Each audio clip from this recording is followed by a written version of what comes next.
Tim Warfield's organ group is going to play the music of Shirley Scott. And everyone here is either an interest either in Tim's group or in Shirley's music. So we're looking forward to a great time tonight at La Rose Jazz Club. How did you know Shirley? There's a tenor player who's legendary here. Everybody knows him, Bootsy Barnes. Evidently, he double booked or something, and I was called to come in an emergency. I just didn't know that the rhythm section at Orleans that night was going to be Shirley Scott, Mickey Roker on drums, and Arthur Harper on bass.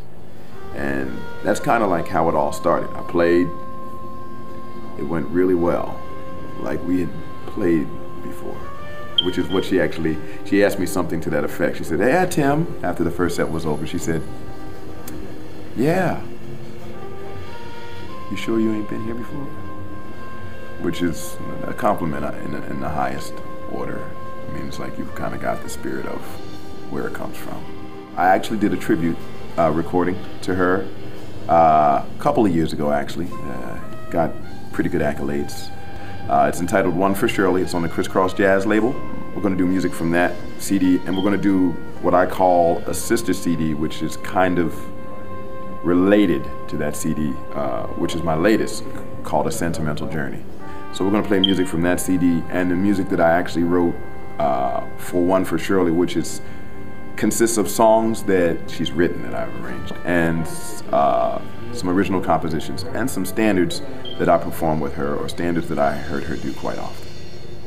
And we're going to do that tonight. We're going to have Pat Bianchi on the organ, Chris Beck on the drums, and Tim Thompson on the trumpet, myself on tenor and soprano saxophone.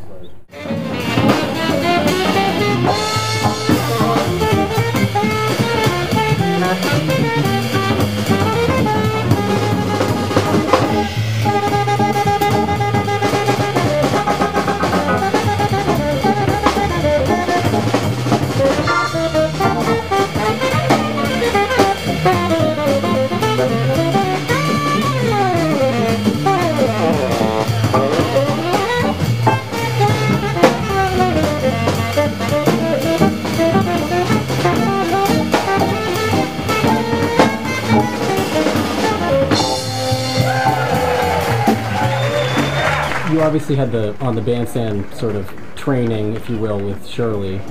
Was there any kind of outside of that where you guys would hang out and work on songs, or she would sort of mentor you in an outright kind of way? And a lot of the mentoring was on stage. Now, we talked about personal things, you know, love life, etc., off the stage. You know, just business struggles, trying to get, you know, I have a song that I've written based off of a quote she told me in a situation where I was trying to get a gig and I wanted her to be on this gig, but the money, I was very concerned about the money being correct.